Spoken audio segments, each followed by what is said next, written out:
소두씨, 안 계신가? 우편함에 채 들어가지 못하고 삐져나온 사흘치 신문.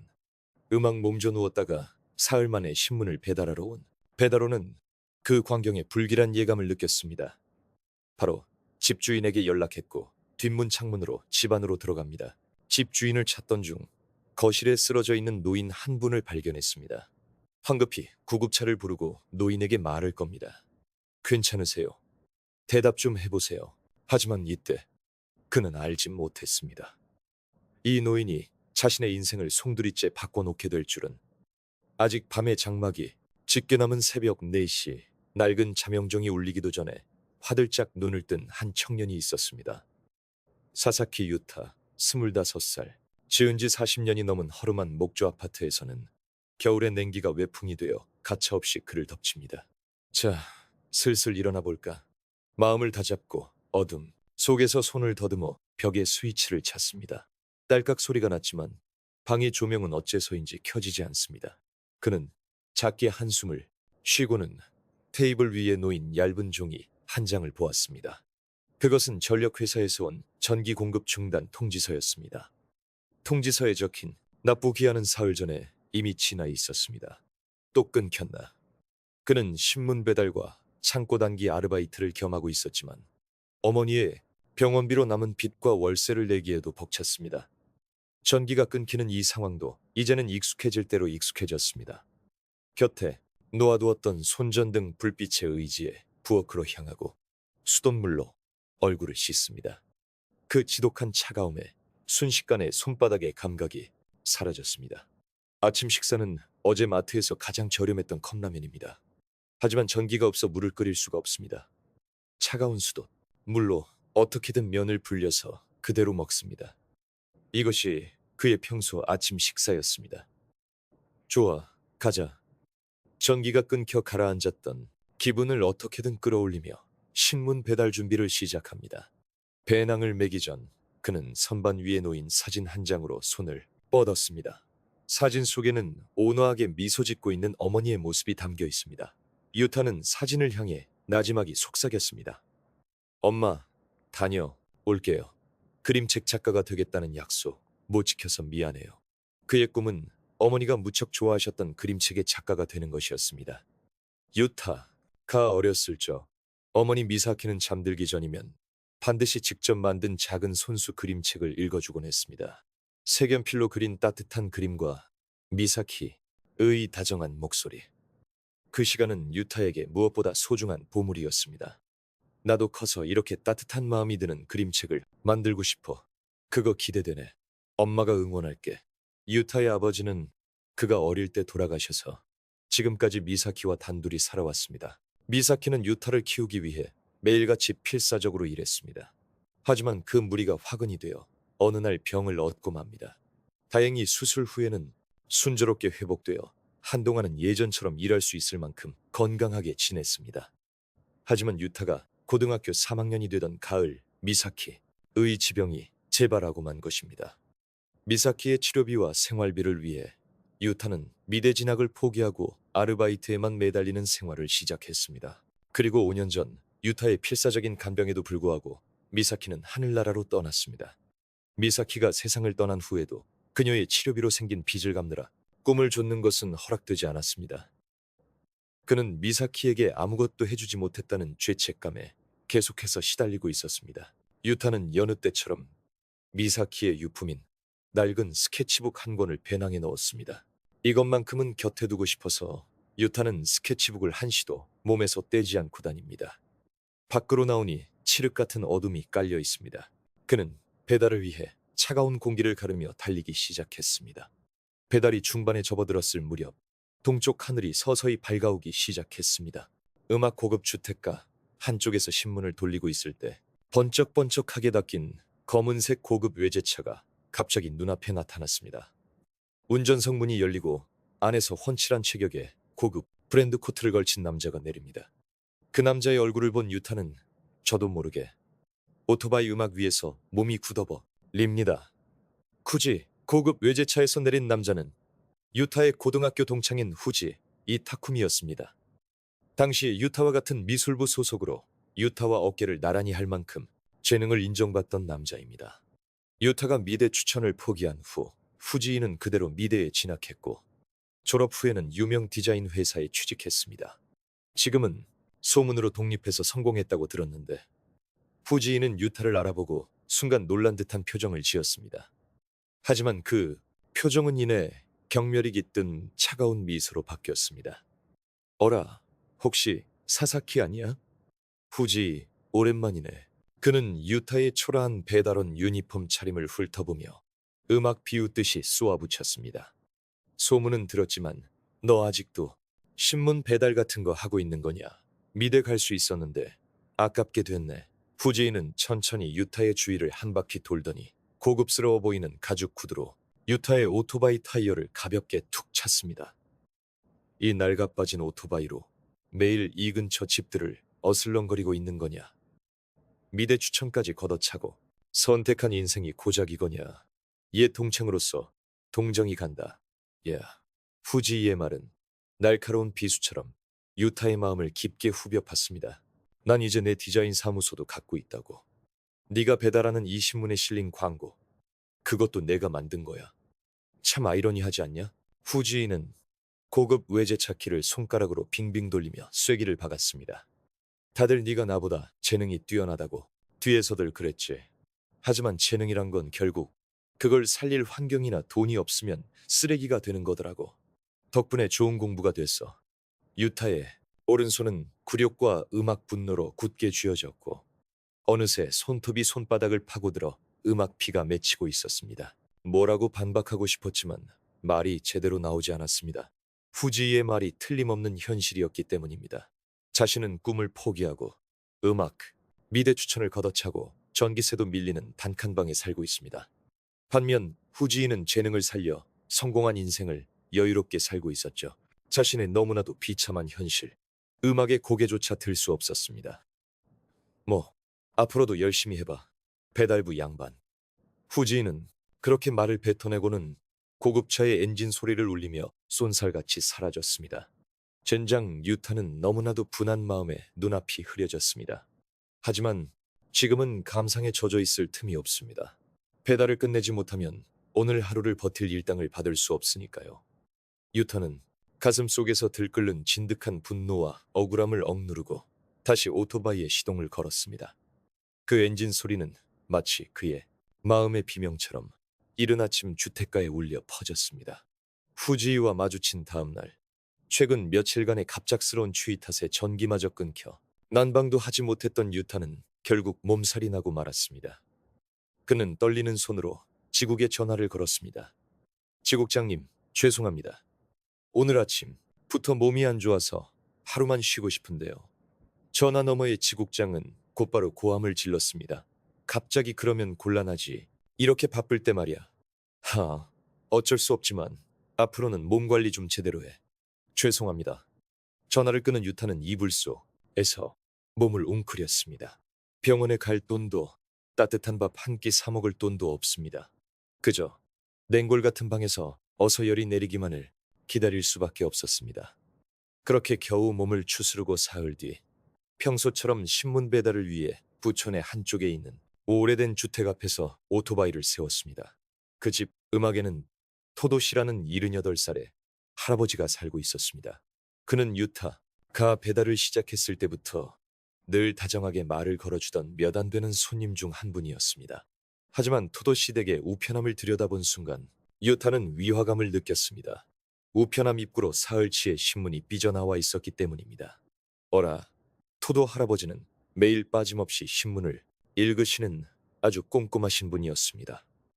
유타의 오토바이 소리를 듣고 매일 아침 고생한다며 격려의 말을 건네주시는 게 일상이었죠. 지난 사흘 동안은 다른 배달원이 대신 배달했기 때문에 이상을 눈치채지 못했던 모양입니다. 순간 가슴에 불길한 예감이 스쳐 지나갔습니다. 토도 할아버지, 신문 배달원 사사키입니다. 안에 안 계세요? 현관 앞에서 불러보았지만 아무런 대답이 없었습니다. 이상하다. 혹시 무슨 일이 있으신 거 아닐까? 그는 예전에 토도 할아버지가 수도관 누수 문제로 곤란해하실 때 대신 집주인 연락처를 알아봐 드렸던 일이 떠올렸습니다. 혹시나 싶어 전화하기를 망설였지만 사람 목숨이 달린 일일지도 모른다는 생각에 곧바로 집주인에게 전화를 걸었습니다. 전화를 겁니다. 여보세요. 죄송합니다만 신문 배달원 사사키입니다. 아, 사사키 군이구나. 누군가 했네. 또 누수라도 됐나? 아니요. 그게 실은 토도시 댁 우편함에 사흘치 신문이 쌓여 있습니다. 불러봐도 대답이 없으시고 늘 바로바로 가져가시는 분인데 아무래도 이상해서요. 유터의 설명을 들은 집주인의 목소리에 수화기 너머로 약간의 긴장감이 서렸다. 사흘치라. 그거 참 이상하네. 토도씨는 혼자 사시는데. 알았네. 지금 그쪽으로 가지. 예비 열쇠는 있으니까. 몇 분 후 집주인이 달려왔다. 걱정스러운 얼굴로 예비 열쇠를 써서 현관문을 열려고 했지만 문은 안에서도 잠겨 있는 듯했다. 안에서도 잠겨 있군. 이건 안에 사람이 있다는 증거야. 집주인은 더욱 강한 불안감을 느끼는 듯했다. 집주인이 곧바로 경찰에 연락을 했다. 하지만 유타는 한시가 급한 상황일지도 모른다고 느꼈다. 어떻게든 안의 상황을 확인할 수 없을까? 집 주변을 살피다가 현관 옆 부엌 창문이 살짝 열려 있는 것을 발견했다. 유타는 망설임 없이 창문을 조금 더 열고 마른 몸을 더욱 움츠려 겨우 안으로 들어가는 데 성공했다. 유타는 현관 안쪽 잠금 장치를 풀고 집주인과 두 갈래로 나뉘어 토도를 찾기 시작했다. 토도 씨, 어디 계세요? 쥐 죽은 듯 조용한 집안에 유타의 목소리가 울려 퍼졌다. 하지만 대답은 없었다. 조심스럽게 안쪽으로 들어가 거실 문을 여는 순간 그는 숨을 멈췄다. 바닥에 토도가 쓰러져 있었다.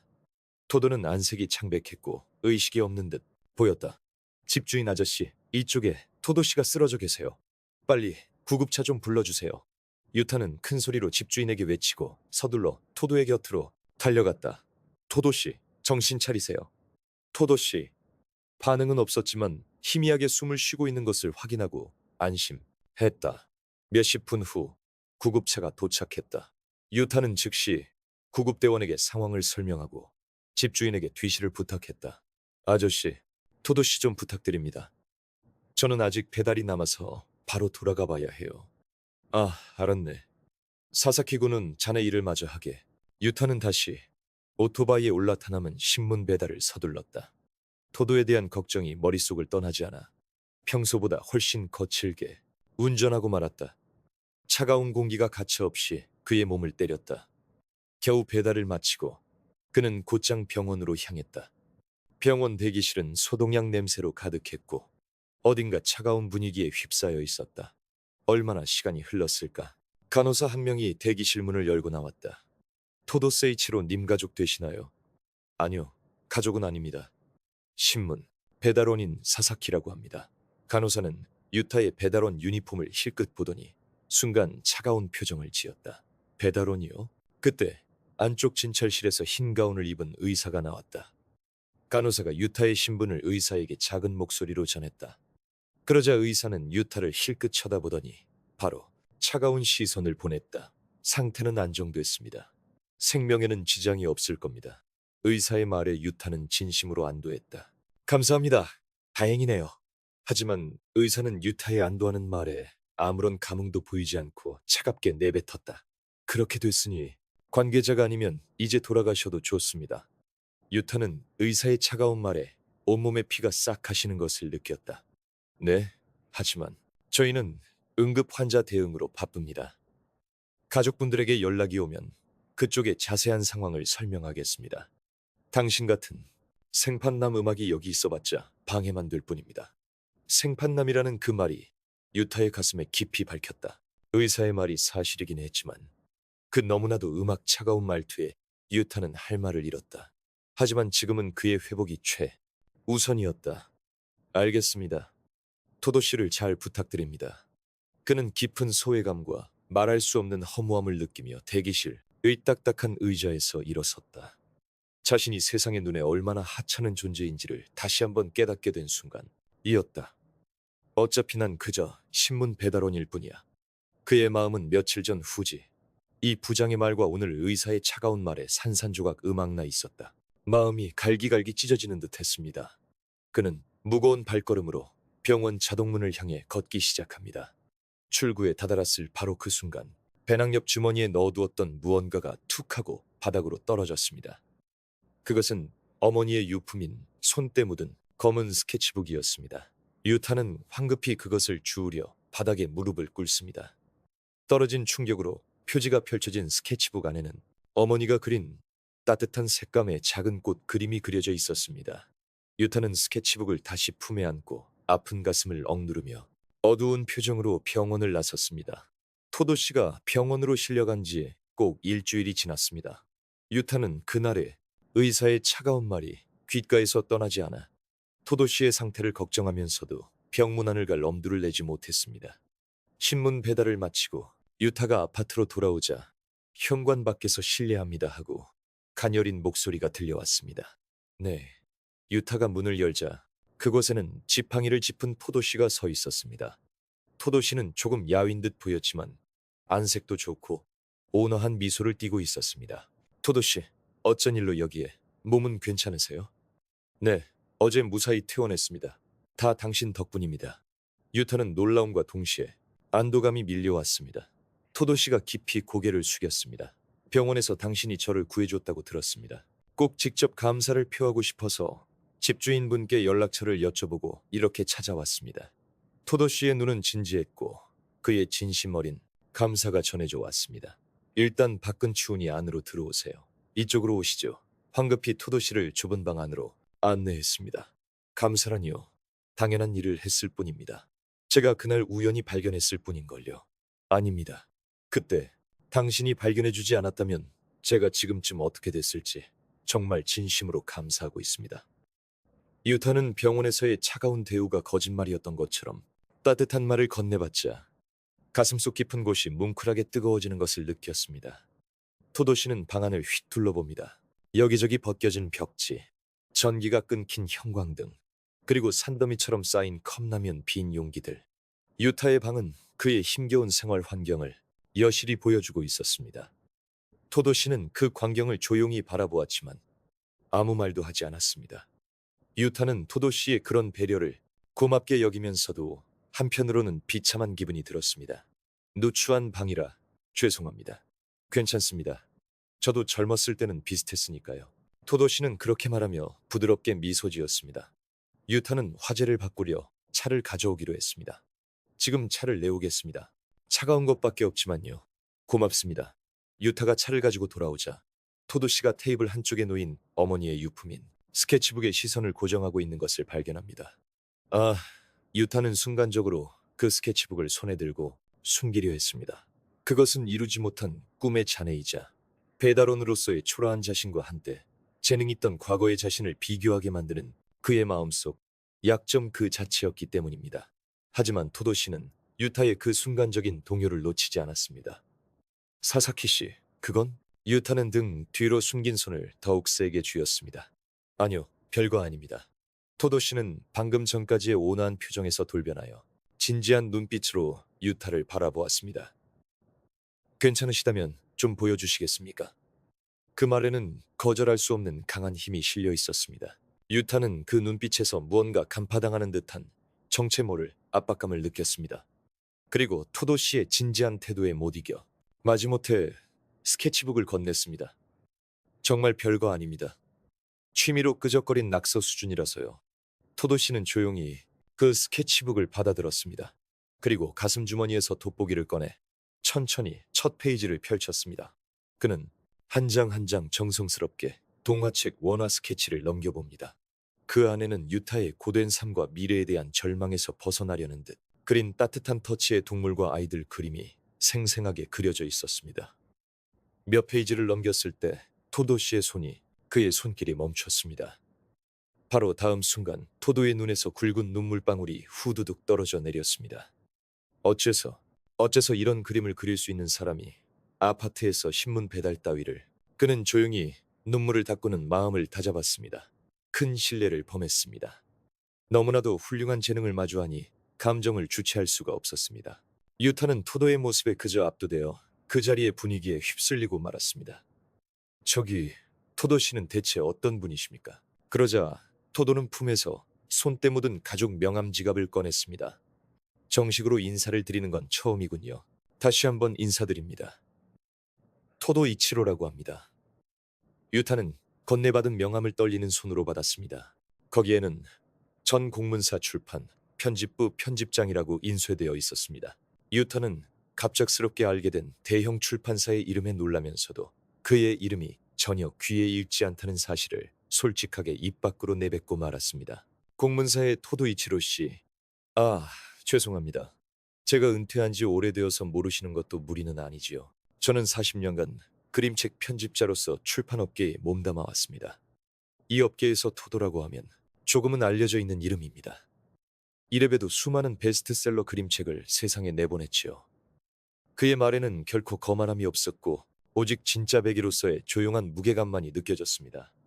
토도는 다시 유타의 스케치북으로 시선을 돌렸습니다. 다시 한번 처음부터 끝까지 당신의 그림을 찬찬히 살펴봐도 되겠습니까? 유타는 말없이 고개를 끄덕였습니다.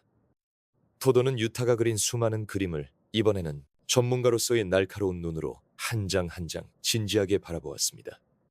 그리고 가장 처음으로 돌아가 스케치북 표지 안쪽에 적힌 글자를 가리켰습니다. 이 스케치북의 첫 페이지. 그의 손끝이 그 작은 글자 위에서 희미하게 떨렸습니다. 여기에 적힌 이름, 이걸 쓴 사람이 사사키 씨입니까? 아니요, 돌아가신 어머니입니다. 이건 생전에 어머니께서 소중히 여기시던 물건이에요. 다음 순간 토도는 목소리를 높였습니다. 설마 실례지만 어머님 성함이 혹시 미사 아닙니까? 그러자 그 말을 들은 그의 얼굴에서 핏기가 가시며 경악과 혼란이 뒤섞인 표정이 떠올랐습니다. 사사키 미사 씨, 설마. 아니, 이 글씨체는 틀림없어. 그는 무언가 확신한 듯 가슴을 부여잡고 의자에 깊숙이 몸을 묻었습니다. 그리고 떨리는 목소리로 믿을 수 없는 사실을 이야기하기 시작했습니다. 저는 20년 전 공문사 그림책 신인상의 심사위원장을 맡고 있었습니다. 그해 사사키 씨는 그 신인상에 응모하여 최종 심사까지 올랐던 보기 드문 천재였습니다. 유타는 그 말에 온몸에 피가 역류하는 것을 느꼈습니다. 돌아가신 어머니가 자신의 꿈이었던 그림책 작가가 되기까지 앞으로 단 한 걸음만을 남겨두고 있었다는 사실. 자신도 몰랐던 어머니의 재능을 유타는 이때 처음으로 알게 된 것입니다. 저는 그녀의 작품을 본 순간 이제껏 만나왔던 그 누구보다도 뛰어난 재능을 가졌다고 생각했습니다. 당장이라도 그녀와 계약해서 그녀의 작품을 세상에 내보내고 싶었죠. 하지만 최종 심사 직전에 사사키 씨의 대리인이라는 분께 갑작스럽게 기권 연락을 받았습니다. 당시에는 이유도 몰라 당황스러웠지만 투병 중이셨군요. 유타는 어머니의 진실을 알고 가슴이 터질 것만 같았습니다. 어머니는 꿈을 포기한 것이 아니라 병 때문에 어쩔 수 없이 단념해야만 했던 것이라고. 그리고 자신이 이루지 못한 꿈을 남몰래 자신에게 맡겼던 것이라고. 저는 포기할 수가 없어서 몇 번이고 그녀의 자택으로 연락을 시도했습니다. 그녀의 재능을 반드시 세상에 알리고 싶었습니다. 하지만 어느 날을 기점으로 완전히 연락이 끊기고 말았죠. 토도는 20년간 의 후회를 토해내듯 깊은 한숨을 내쉬었습니다. 저는 한 천재의 꿈을 이뤄주지 못했습니다. 그것이 제 편집자 인생에 있어 가장 큰 한으로 남았습니다. 토도는 유타의 스케치북을 다시 한번 끌어안고 하늘을 우러러보았습니다. 하지만 운명이라는 건 정말로 있는 것이군요. 그날 우편함의 신문을 보고 저는 당신 덕분에 목숨을 구했습니다. 토도는 눈물로 젖은 얼굴로 유타의 눈을 바라보았습니다. 미사 씨의 재능이 이렇게 아드님이신 당신에게 이어지고 있었군요. 당신이야말로 미사 씨의 두 번째 희망인 겁니다. 유타는 온몸의 소름이 돋고 몸의 떨림이 멈추지 않았습니다. 돌아가신 어머니가 천국에서 토도 씨를 통해 자신에게 말을 걸어오는 듯한 그런 강한 운명을 토도는 직감했습니다. 그는 자리에서 일어났습니다. 사사키 씨, 다시 한번 그림책 작가의 길을 가보지 않겠습니까? 제가 반드시 당신의 그림책을 세상에 내놓겠습니다. 제 목숨을 걸고 전력으로 돕겠습니다. 그것은 유타에게 있어 인생의 가장 깊은 나락에서 비춰진 너무나도 눈부신 희망의 빛이었습니다. 하지만 그 눈부신 빛은 그의 가혹한 현실 앞에 금세 흐려지고 말았습니다. 정말 감사한 제안이지만 불가능합니다. 유타는 저도 모르게 토도의 시선을 피했습니다. 어머니와는 달리 저에겐 그런 뛰어난 재능 같은 건 없습니다. 너무 과대평가하시는 겁니다. 그리고 이제 와선 그림책을 그릴 시간도 돈도 없습니다. 꿈을 좇을 자격 따위 저에겐 재능이 없다니요. 무슨 말씀이십니까? 이 그림이 모든 것을 말해주고 있습니다. 당신의 재능은 제가 보증합니다. 시간은 배달하는 틈틈이 만들면 됩니다. 역시 문제는 돈이군요. 토도는 유타의 방을 둘러보았습니다. 이 아파트에서의 생활이 그를 꿈에서 멀어지게 만들고 있다는 사실은 명백했습니다. 금전적인 부분은 음악, 토도가 구체적인 지원에 대한 이야기를 꺼내려던 바로 그 순간 유타의 주머니에 있던 휴대폰이 세차게 울렸습니다. 유타의 아파트 집주인에게서 걸려온 전화였습니다. 유타는 토도 앞에서 전화를 받기를 망설였지만 끊을 수도 없어 떨리는 손으로 통화 버튼을 눌렀습니다. 사사키 씨, 이번 달 월세가 아직 전액 입금이 안 됐는데 대체 어떻게 된 겁니까? 수화기 너머로 집주인의 고함이 울려 퍼졌습니다. 죄송합니다. 다음 주 안으로는 반드시. 다음 주요? 지난달에도 똑같은 소리를 하셨잖아요. 이걸로 벌써 2달치가 밀린 겁니다. 더는 못 기다려줍니다. 듣자 하니 전기도 끊겼다면서요? 그런 상황이면 우리 아파트 값어치만 떨어진다고요. 미안하지만 다음 달까지 방 빼주세요. 잠깐만요. 음아, 제발요. 며칠만 더 시간을 주세요. 이쪽도 장사란 말입니다. 싫으면 지금 당장 월세를 내세요. 아시겠어요? 음아, 일방적으로 전화는 끊겼고 유타의 귓가에는 뚜뚜하는 차가운 신호음만이 남았습니다. 유타는 새하얗게 질린 얼굴로 휴대폰을 쥔 채 망연자실 서 있었습니다. 유타는 숨을 고른 뒤 모든 감정을 지운 얼굴로 토도를 돌아보았습니다. 토도 씨, 모처럼 와주셨는데 정말 죄송합니다. 오늘은 이만 돌아가 주시겠습니까? 토도는 유타의 안색 변화와 수화기 너머로 새어나온 대화 내용으로 모든 상황을 짐작했습니다. 사사키 군, 제가 다시 연락드리겠습니다. 정말 죄송합니다. 유타는 그렇게 말하며 깊이 고개를 숙였습니다.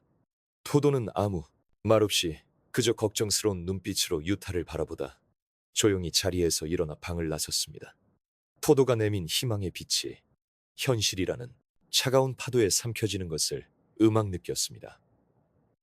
다음 날 아침, 유타는 무거운 발걸음으로 배달 사무소로 향했습니다. 집주인과의 통화로 머릿속이 복잡했지만 어떻게든 살아남으려면 일은 계속해야만 했습니다. 하지만 배달 사무소에 도착하자마자 소장에게 할 얘기가 있다며 불려갔습니다. 사실 자네를 그만두게 해야 할 것 같아. 다음 달부터 배달 구역이 축소되거든. 해고라는 말씀이십니까? 유타는 눈앞이 캄캄해졌습니다. 유일한 수입원을 잃는다는 최악의 절망이 예고 없이 덮쳐온 것입니다. 자네가 성실하다는 건 나도 인정해. 토도, 씨를 구했다는 이야기도 들었어. 성실한 자네답지. 하지만 우리도 회사를 운영해야 하잖나. 자네는 오래 일해서 시급도 꽤 높을 테고. 미안하지만 인건비 절감을 위해서 더 적은 임금으로 일할 젊은 친구를 새로 뽑기로 했네. 음악, 그것은 유타라는 존재를 송두리째 부정하는 잔혹한 통보였습니다. 성실함도 사람을 구한 선행도 가난이라는 현실 앞에서는 아무런 힘이 없었습니다. 유타는 분한 마음의 입술을 깨물었습니다. 더 이상 저항할 기력조차 남아있지 않았습니다. 알겠습니다. 그동안 감사했습니다. 아파트에 도착하자마자 방금 전의 현실이 한꺼번에 몰려와 유타는 그 자리에 무릎 꿇고 쓰러질 것만 같았습니다. 이제 대체 어떻게 해야 하지? 방 안은 대낮인데도 어둑했고 난방이 되지 않는 방에는 차가운 공기만이 감돌았습니다. 유타는 창고에서 일하는 단기 아르바이트도 겸하고 있었지만 이 시기에는 일자리가 거의 없었습니다. 음악, 전기도, 직장도, 살 곳마저 잃어버린 그의 인생은 말 그대로 모든 것이 멈춰버린 듯 했습니다. 닫혀버리고 말았습니다. 유타는 손전등을 꺼내 불을 켰습니다. 그 빛이 선반이 어머니의 사진을 비추었습니다.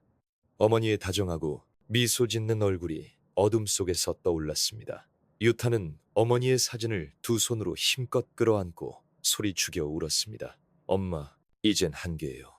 꿈을 이루기는커녕 살아가는 것조차 그는 깊은 절망의 늪에 빠져 있었습니다. 다음 날 아침 조간신문 배달 일도 없어진 유타는 이불 속에서 그저 허무함에 휩싸여 있었습니다. 그때 현관을 두드리는 소리가 울렸습니다.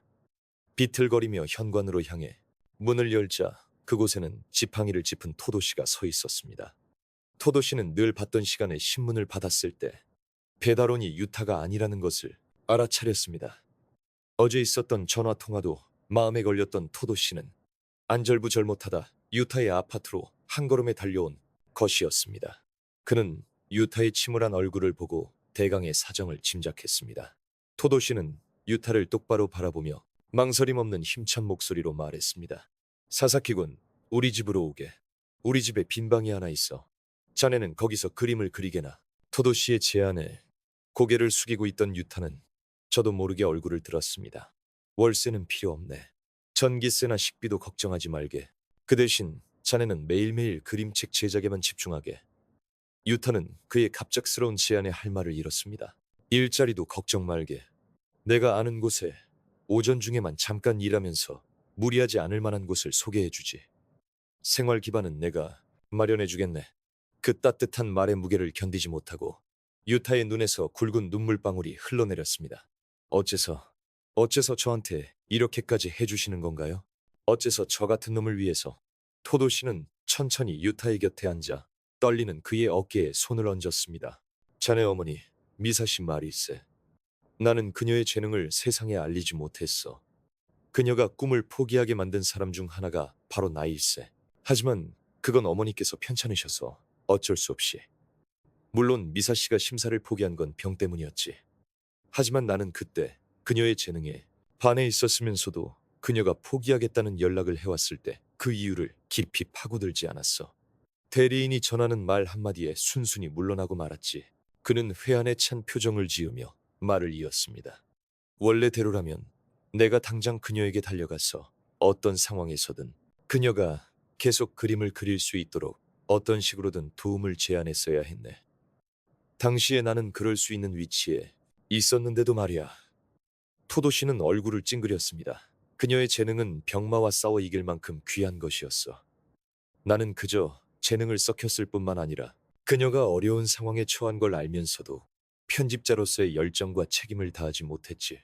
그래서 내가 그녀의 꿈을 꺾어버린 장본인인 게야. 라고 지금도 생각하고 있네.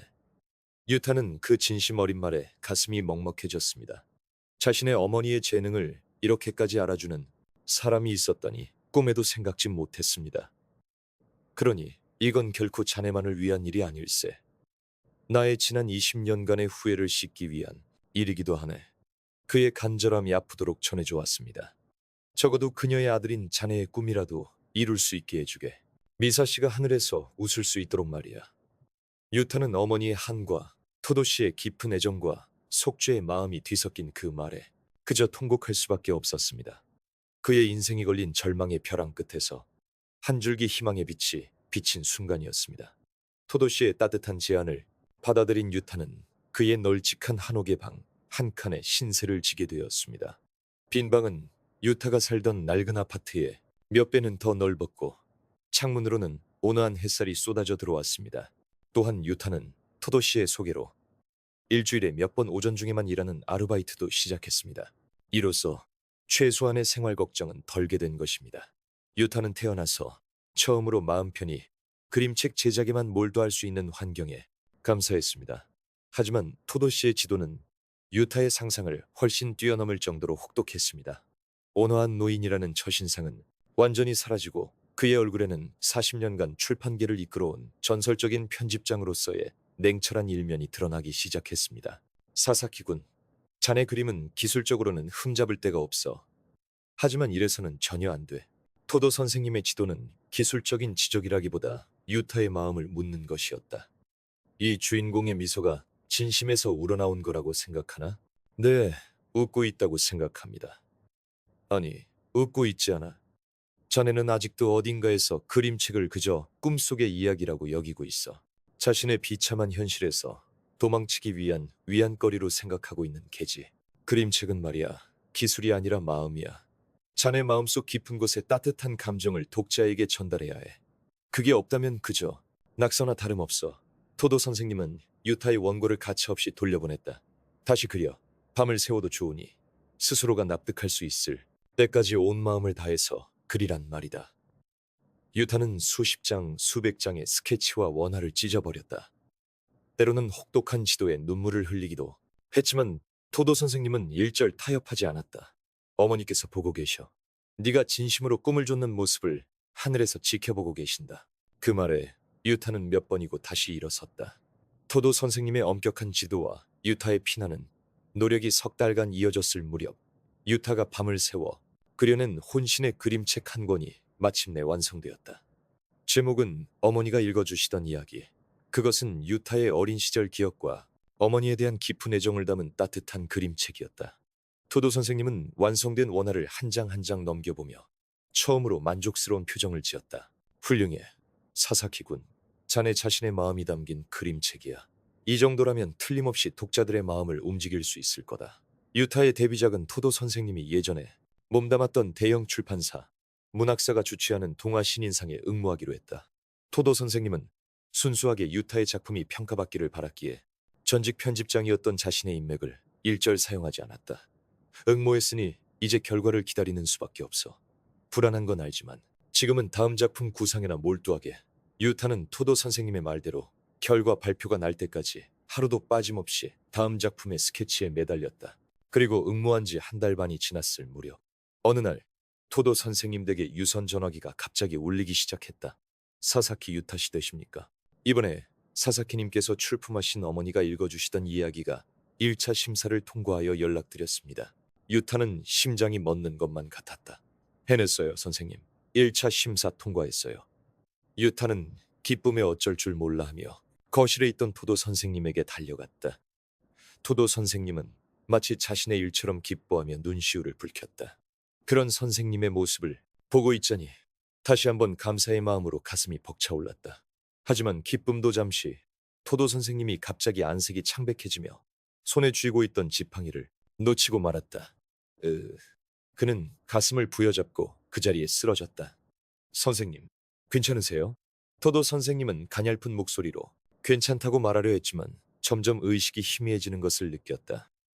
유타는 석 달 전에 악몽 같던 광경이 눈앞에 스쳐 지나가며 곧바로 구급차를 불렀다. 그대로 병원으로 이송되어 정밀 검사를 받게 되었다. 검사가 끝난 후 의사에게 들은 말은 상상 이상으로 잔혹했다. 토도 선생님의 상태는 안타깝게도 좋지 않습니다. 길어야 반년 정도 마음의 준비를 하셔야겠습니다. 토도 선생님은 지병이던 심장 질환이 급격히 악화되어 손을 쓸 수 없는 상태라는 말을 들은 것이다. 유타는 병실 밖에서 그 말을 듣고 주저앉고 말았다. 그럴 리가. 시한부라니.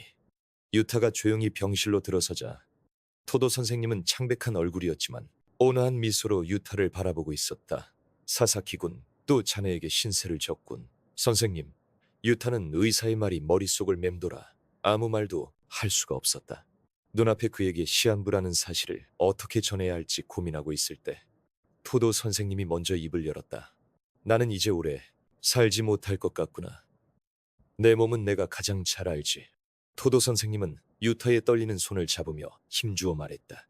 미련이 딱 하나 있다면 그것뿐이다. 나는 자네의 데뷔작이 서점에 깔리는 것을 어떻게든 보고 싶어. 이 늙은이의 마지막 소원이다. 최종 심사를 통과해서 자네의 꿈이 이루어지는 모습을 내게 보여다오.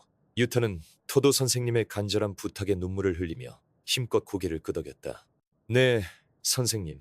반드시 최종 심사를 통과해서 데뷔하는 모습 보여드릴게요. 약속합니다. 며칠 후 최종 심사 날이 밝았다. 장소는 문학사 본사 빌딩의 한 회의실이었다. 유타는 병원에서 링거를 맞으면서도 잘하고 오너라라며 웃으며 배웅해준 토도 선생님의 말을 가슴에 새기고 심사장으로 향했다. 시상식장으로 향했습니다. 그곳에는 최종 심사에 오른 몇몇 지원자들이 모여 있었는데 하나같이 세련된 분위기를 풍기는 사람들이었습니다. 유타의 몸은 긴장으로 가늘게 떨려왔습니다. 강도진 선생님, 어머니, 지켜봐 주세요. 오늘 아침 강도진에게서 받은 작은 부적을 손에 꽉 쥐며 나지막이 중얼거렸습니다. 바로 그때 시상식장의 문이 열리며 한 남자가 들어섰습니다. 최진혁. 그는 과거 신문 배달원이던 유타를 가난뱅이라며 조롱했던 동창 최진혁이었습니다. 최진혁은 지난번처럼 값비싼 정장을 차려입고 자신감 넘치는 표정으로 유타의 바로 옆자리에 앉았습니다. 최진혁은 유타를 알아보자 놀라기보다 먼저 비웃음을 흘렸습니다. 박유타 아니야. 너도 이 공모전에 지원했냐?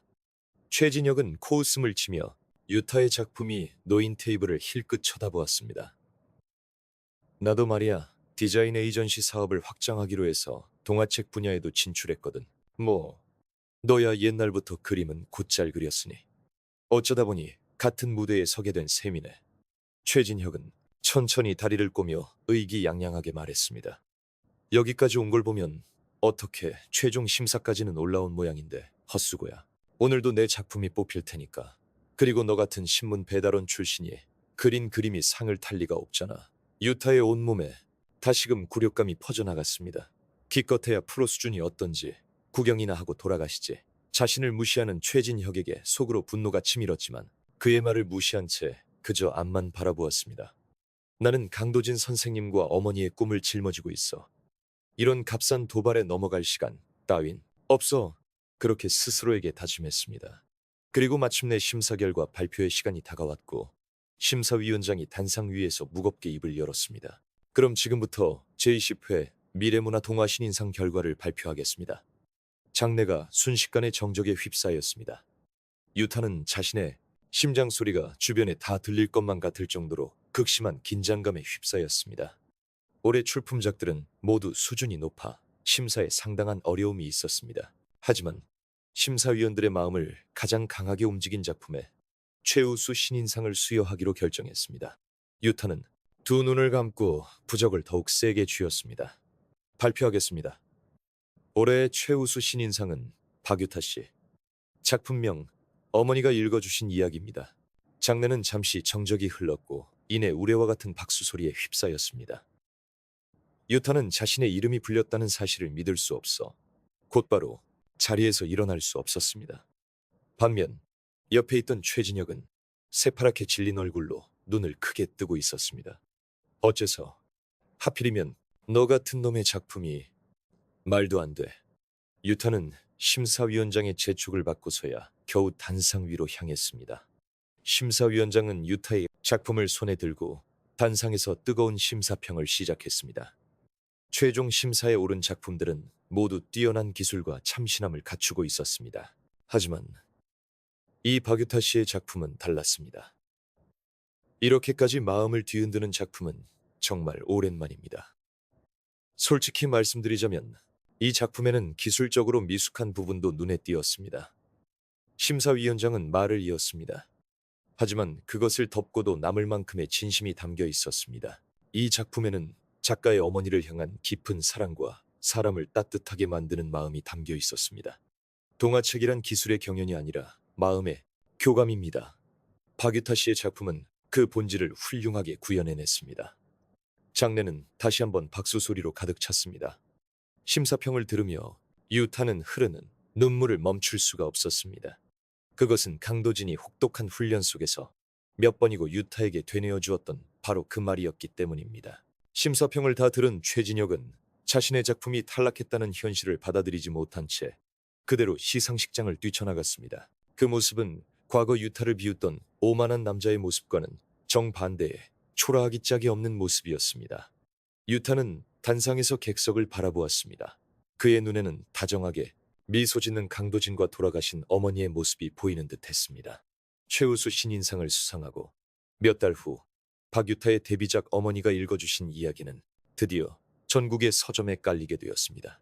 유타는 단기 아르바이트를 마친 후 조용히 대형 서점에 들렀습니다. 동화책 코너의 가장 눈에 띄는 곳에 자신의 작품이 수북이 쌓여 있는 것을 발견하고는 솟구치는 감동을 주체할 수 없었습니다. 제 그림책 어머니가 읽어주신 이야기는 발매 첫날부터 큰 화제를 모았습니다.